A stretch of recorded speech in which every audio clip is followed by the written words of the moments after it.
Hi, I'm Dan Schinder, And I'm Steven Schinder. and we are here with a new Yesshift news desk report. Yeah, we are a father-son podcast. He is the father, I'm the son. I think I said it backwards one time recently. I think so By too. accident.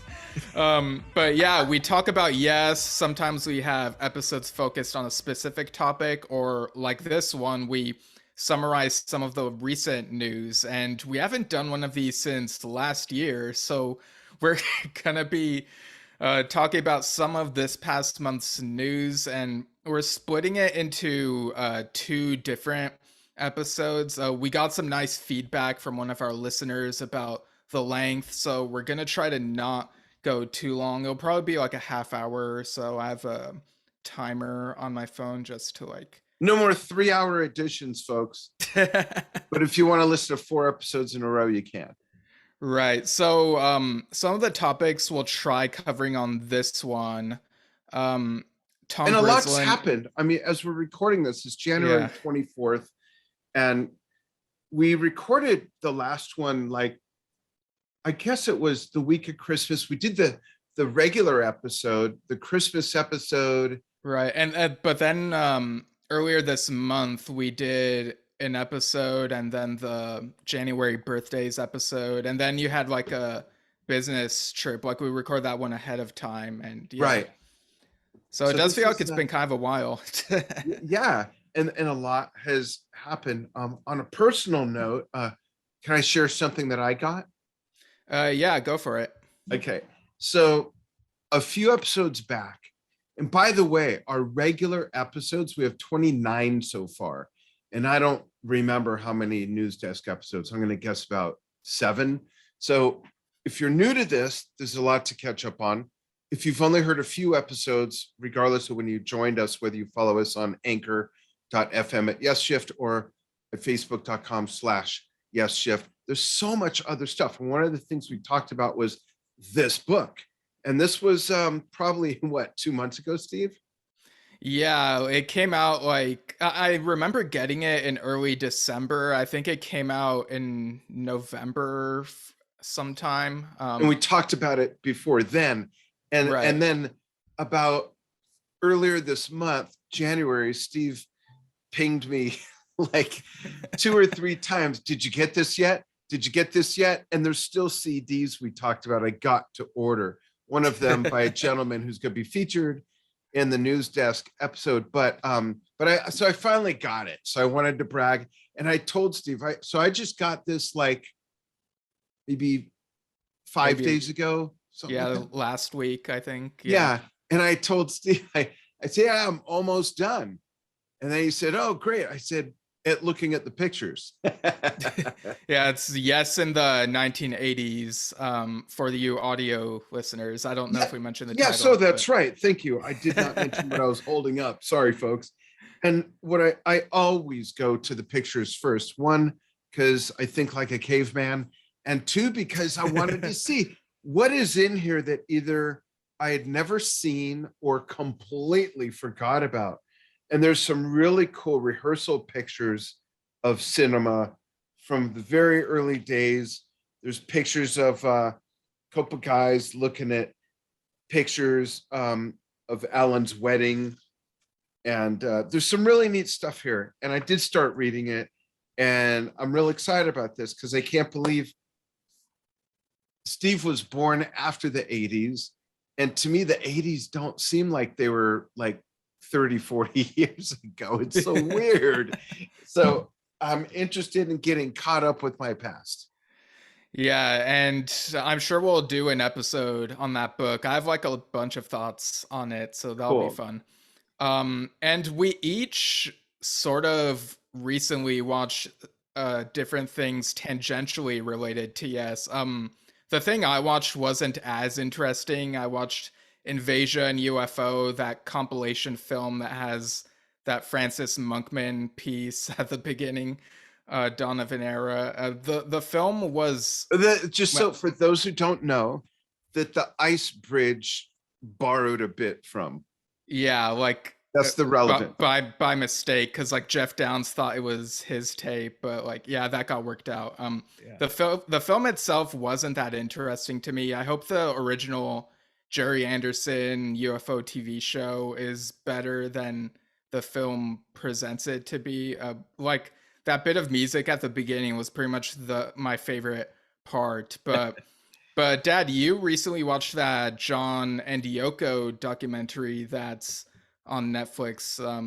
Yeah. Above Us Only Sky, which I watched over a year ago. What did you think of that? I want to preface my response by saying, okay, I have the Beatles there, but the funny thing is, I'm not a huge Beatles fan. What I mean by that is I don't know their catalog like I do Yes or Genesis or Led Zeppelin or Deep Purple, but I'm a huge Beatles fan, but I'm not, I just don't know my way around their history like I do these other bands. So having said that, I want it to really project the fact that I authentically feel that this film was magnificent. I really do. I didn't know what to expect. And what made me watch it was I saw that the subtext was it was during the making of Imagine. So I thought Alan's got to be in this, even if he's in the background at some point. And that's why I watched it. And I just fell even more in love with John Lennon and their relationship.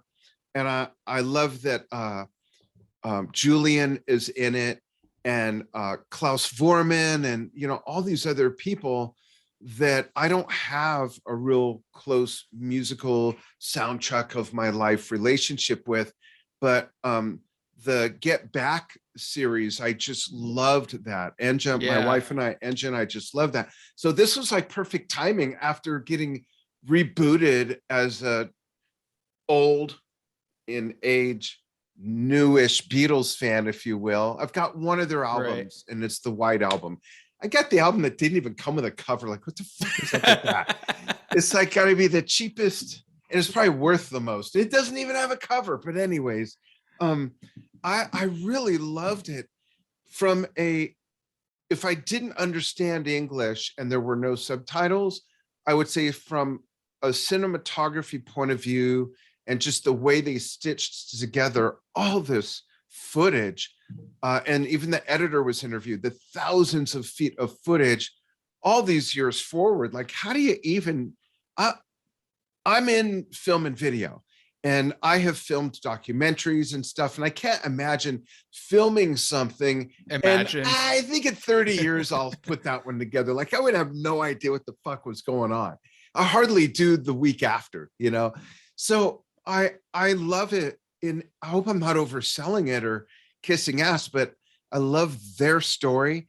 I loved the inside, being in the studio with them.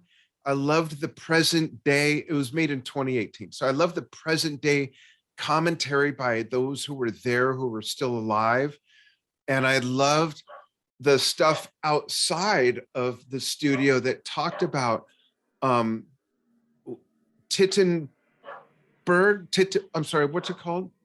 Tittenhouse Park, where it was filmed, maybe. Where he lived, the 99 acres. I know people are railing me for not remembering this, but I never heard about it before.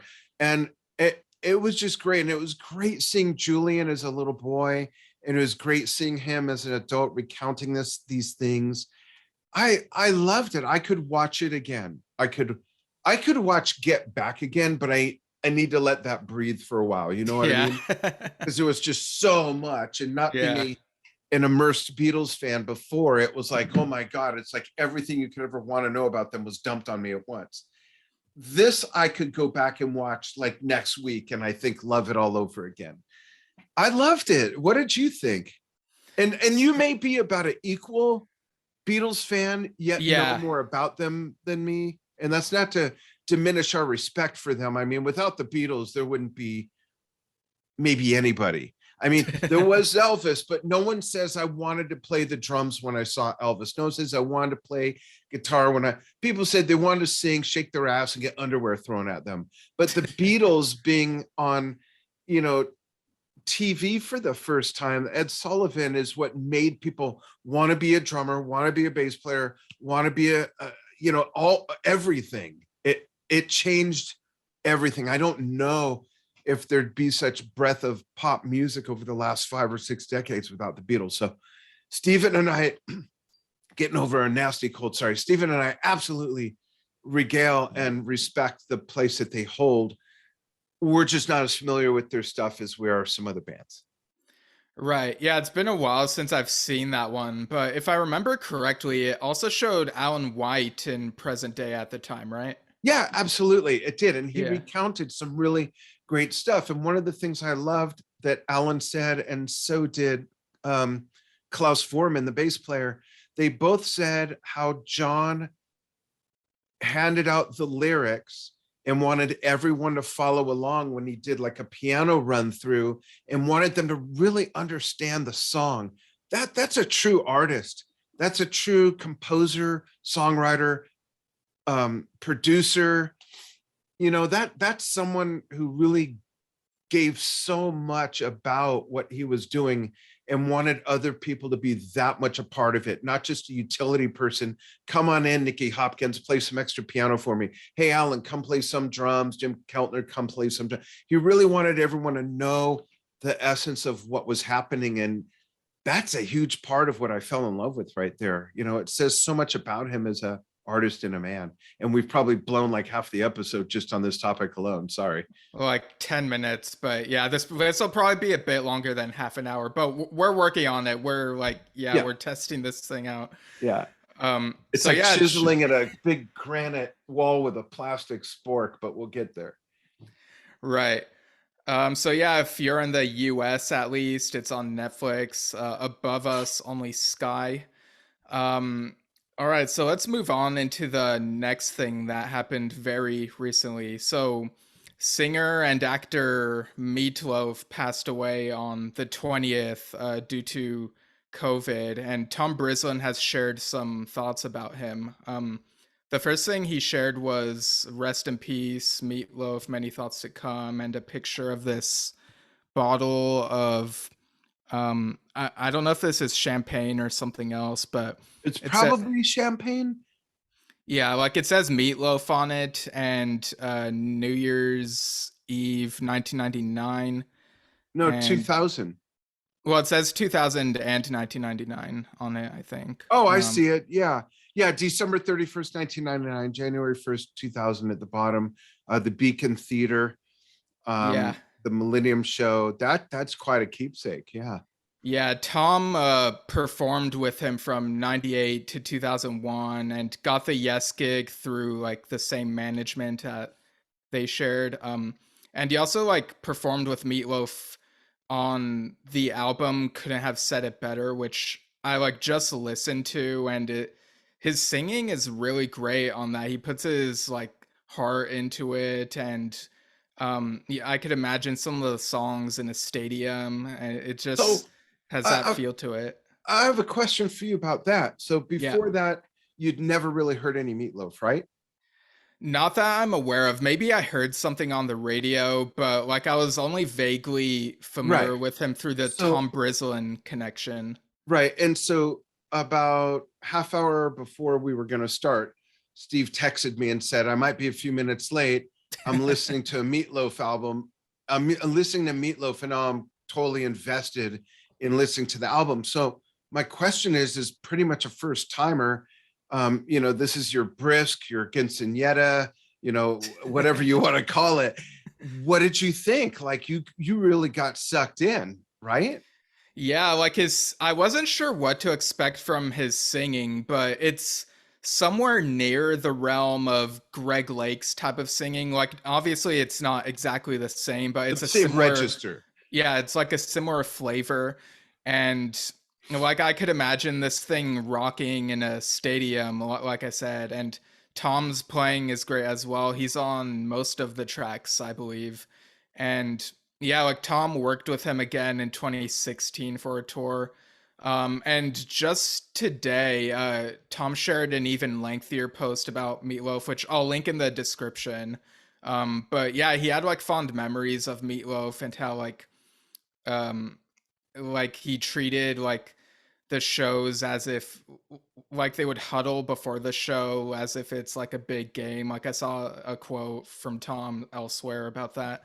And like just talking about how much of a showman Meat Loaf was. And yeah, so how familiar are you with Meat Loaf, if at all?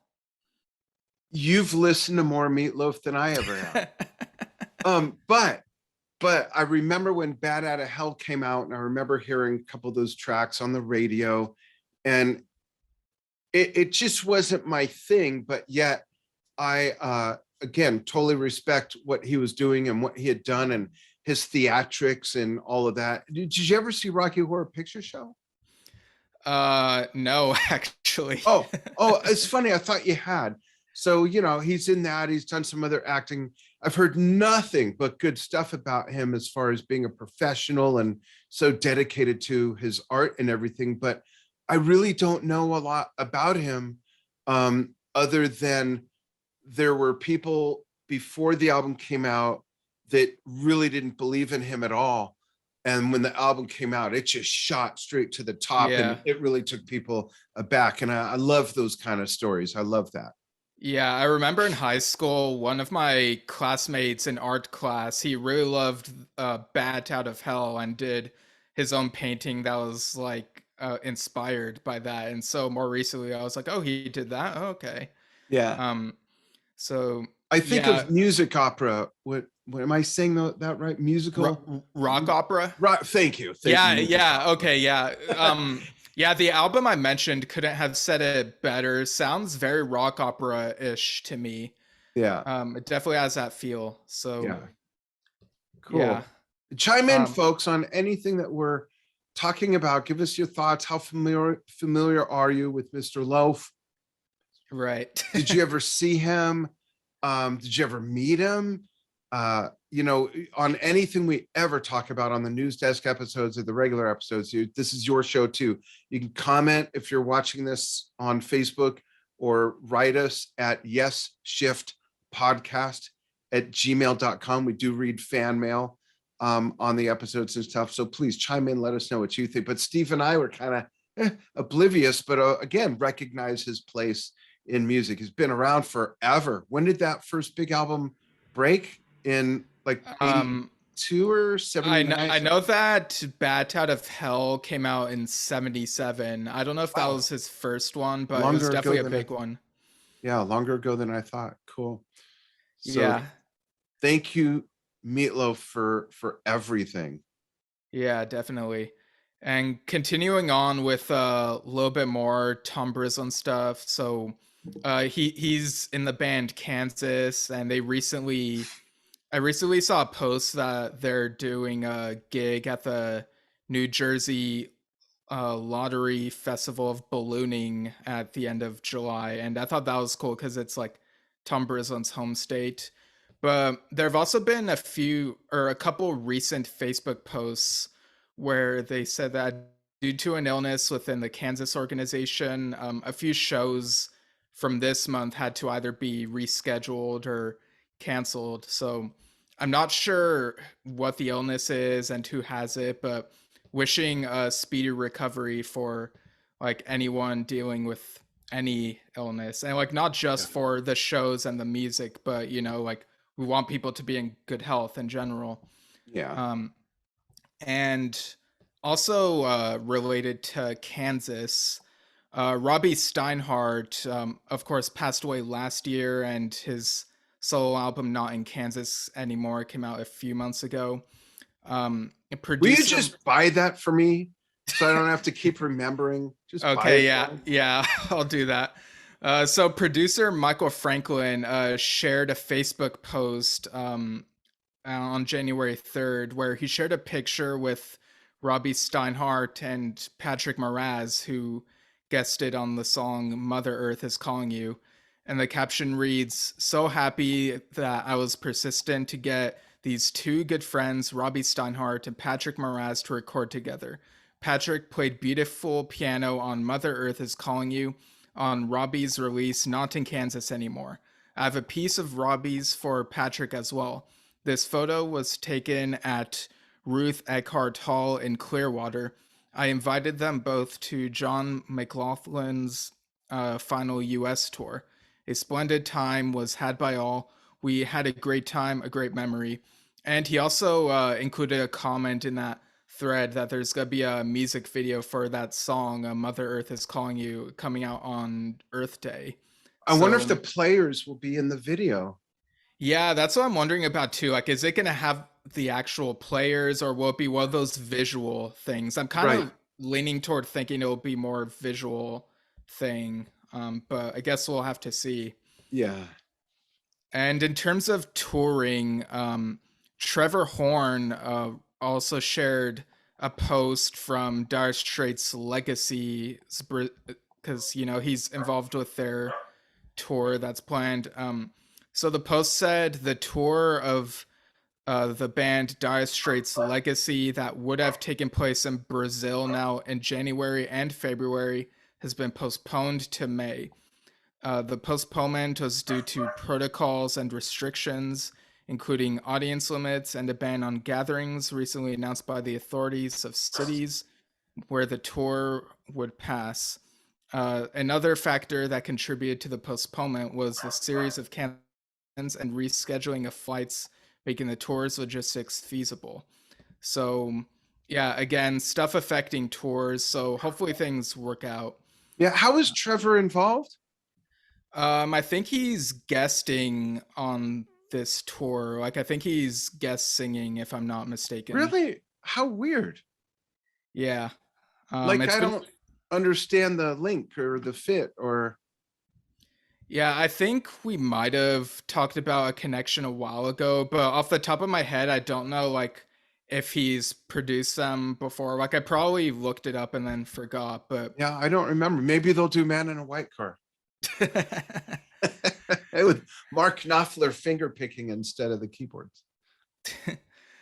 Right. But one tour that is going ahead, at least as of now. So in March, John Lodge has a tour, and of course his live album, The Royal Affair and After, which has John Davison guesting on Nights in White Satin, that came out recently.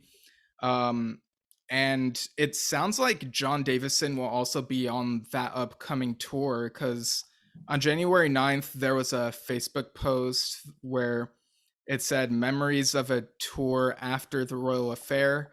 John and John had great fun adding their art to the wall backstage at Infinity Music Hall and Bistro in Hartford in 2020. We wonder if it'll still be there when they return on March 13th.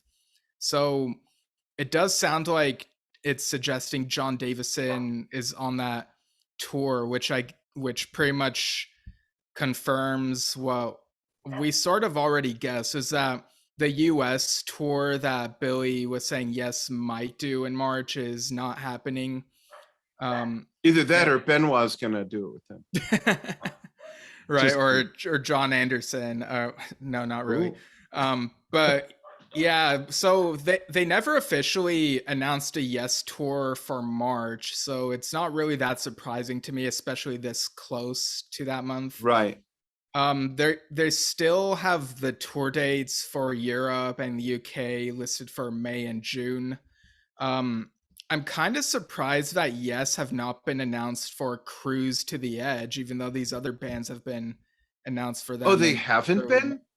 Yeah, like there are these other bands like I think Nectar and some others. There's like 30, because I remember I looked at the website with someone recently, and it didn't even occur to me that Yes wasn't listed, because I was so busy looking at all these other.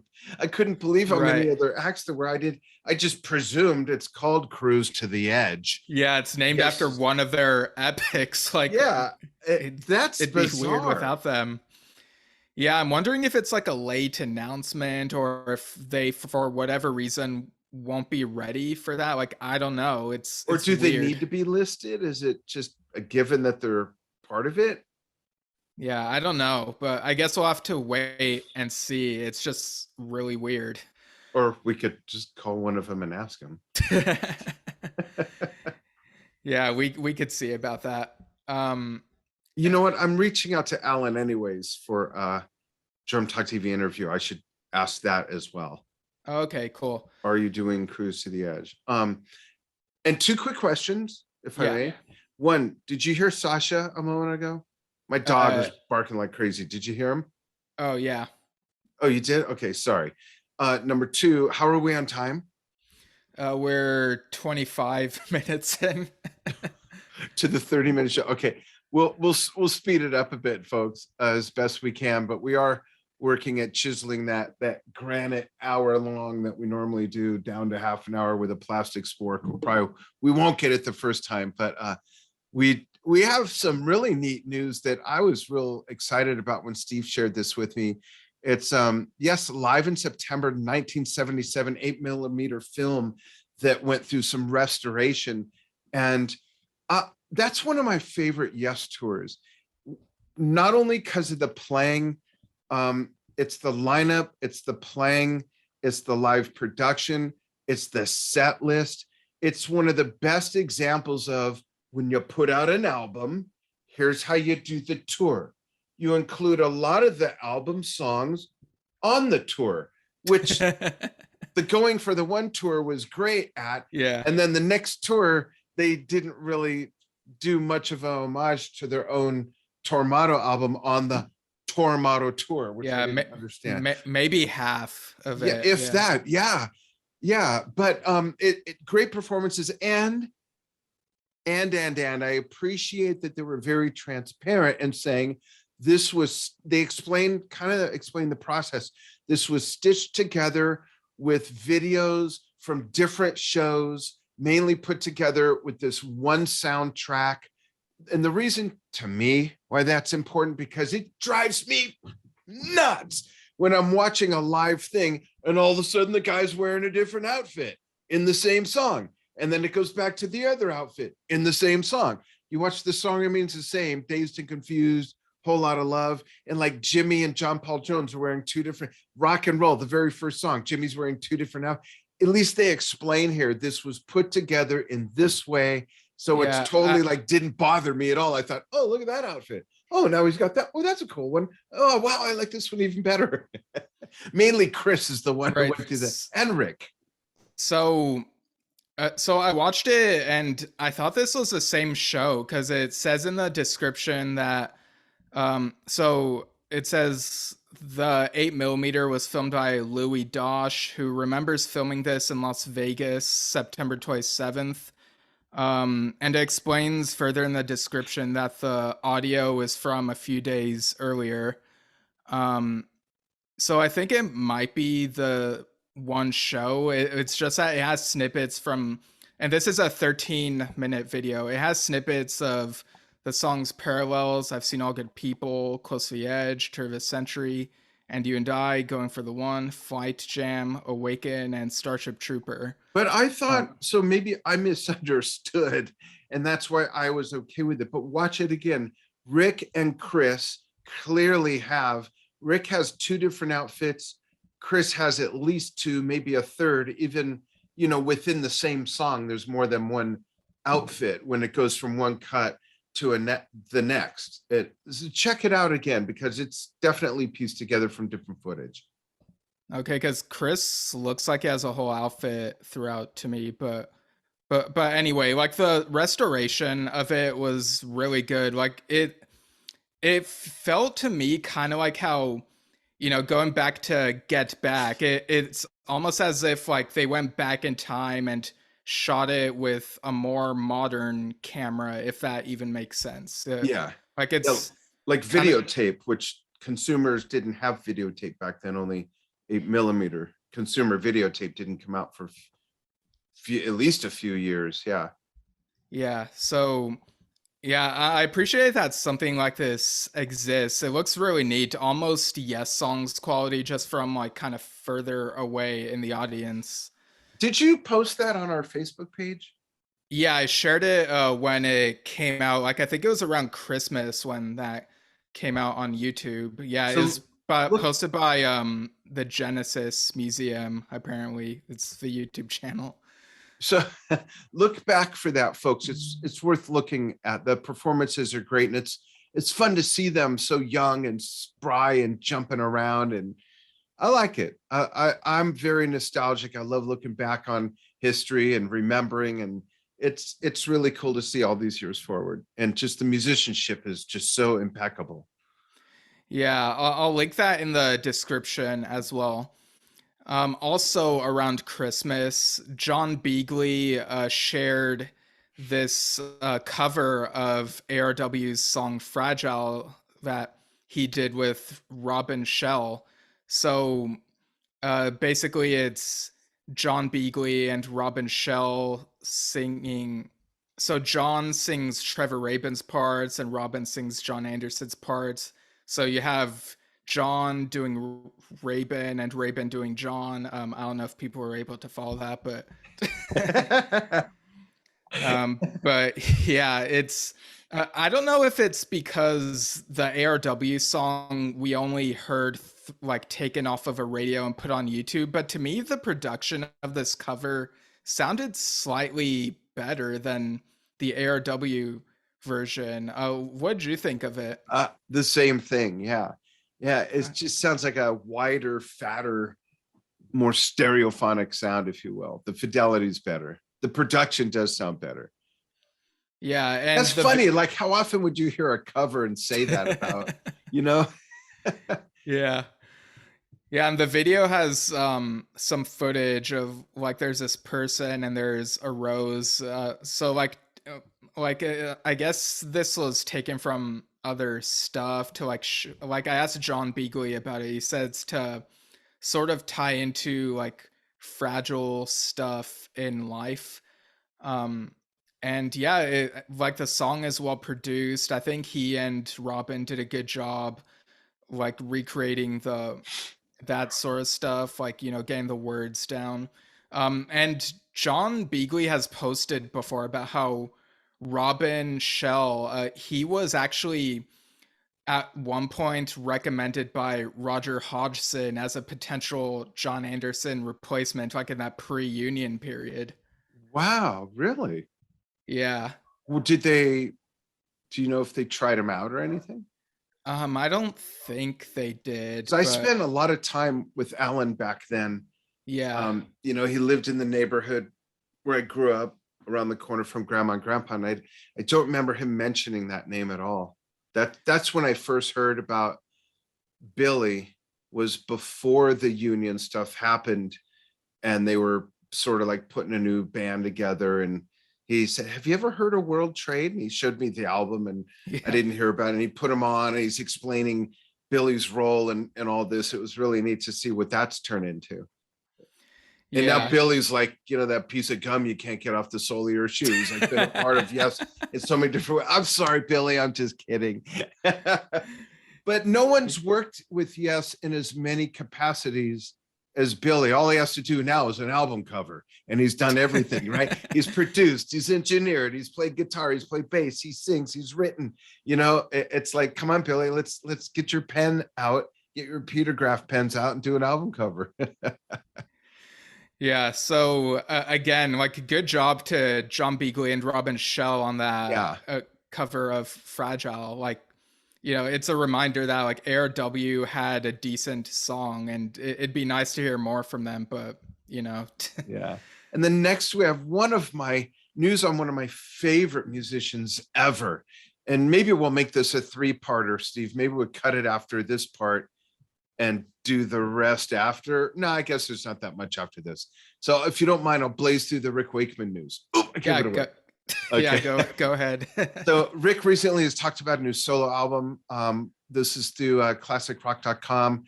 Perhaps you could drop the link in the post. Yeah, I'll put the Ultimate Classic Rock link in the post. Yeah, Ultimate Classic Rock. Yeah. So in quotes, Rick says, "This was a real mixture. There's obviously songs that I could hear. There's a great singer called Haley Sanderson, who's just fantastic. I kept hearing her voice for a song called This Is Good for Them. There were other pieces that were just piano based. There were some that were prog rocky. I thought, hold on a minute, I've got a new album coming together here of so many different kinds of music. So how do I hold them all together?" And then he says, a good friend of mine and I were talking about going to an art gallery because we love art galleries. Him and his wife and my wife and I, that'd be wife number 9, I think. 4 or 5, Just something like teasing, that. yeah. Like I should talk. So so I suddenly had this idea. If you go to an art gallery, the pieces are all of the same. Okay, yes, there are sections of them that are themed, but they're not all Monet, they're not all Van Gogh. It's a real eclectic mixture of work. That's what you expect to find at an art gallery. And I started thinking about having an album based on a gallery concept, like a music gallery. So it's called a gallery of the imagination. In other words, the music, what you hope people will do when they listen is to paint their own pictures. I want to interrupt right there. Music does exactly that. It activates the theater of the mind, right? He says, obviously there will be titles to help, but they'll paint their own pictures as to what they see. One of the things we want to do is we're going to encourage people to perhaps produce a painting as they see it according to a particular picture in the gallery. Then at some juncture, we want to hold an exhibition of everything. Wow, what a great idea.